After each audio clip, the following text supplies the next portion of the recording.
It was always part of their plan. We always knew that when we got married, we wanted to adopt, that was something we felt like was, in our plan. So when we decided to adopt, we knew we didn't want to adopt a baby because that wasn't a challenge that we had, having children. We wanted to adopt an older child that, maybe wouldn't have had the chance to be adopted. In the summer of 2010, the Gambill family became a party of 6 when they adopted Luke, age 8, and Anna, age 4, from Ethiopia. Headed into the adoption, the Gambill family, including Luke and Anna, didn't know what to expect.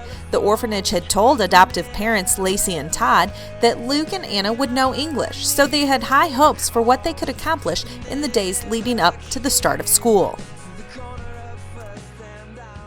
Our original plan was that they were going to know the alphabet, they were going to know some basic words by the time school started.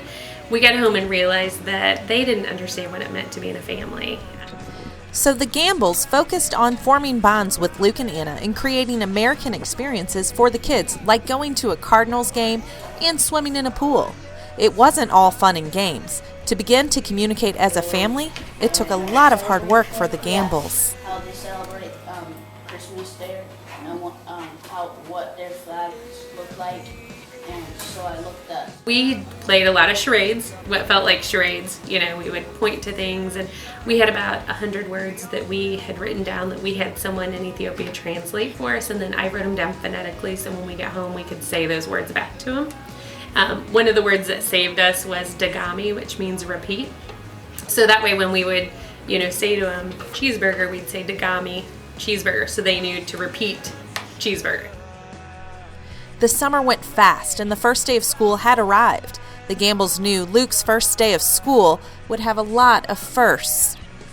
With Anna only being 4, Luke would attend Main Street Elementary alone. Luke and his adoptive parents had plenty of apprehensions and worry. Quickly, the Lincoln County R3 School District's English as a Second Language program, or ESL, became a critical part of acclimating Luke to America and learning English. And we had a referee, and we played, and we got a guy with.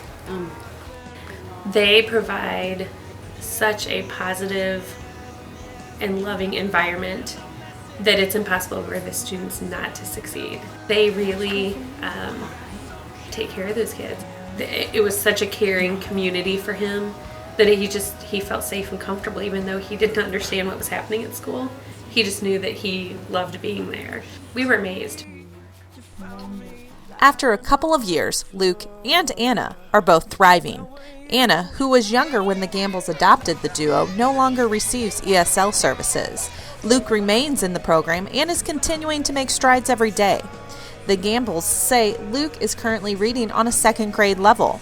2.5 years ago, when Luke came to America, he only knew 20 words. The Lincoln County R3 School District's English as a Second Language program currently serves about 75 students that represent 8 languages. They used to roll their R's when they would say things, and now if you met them, you wouldn't even know that. You would think that they were adopted at birth.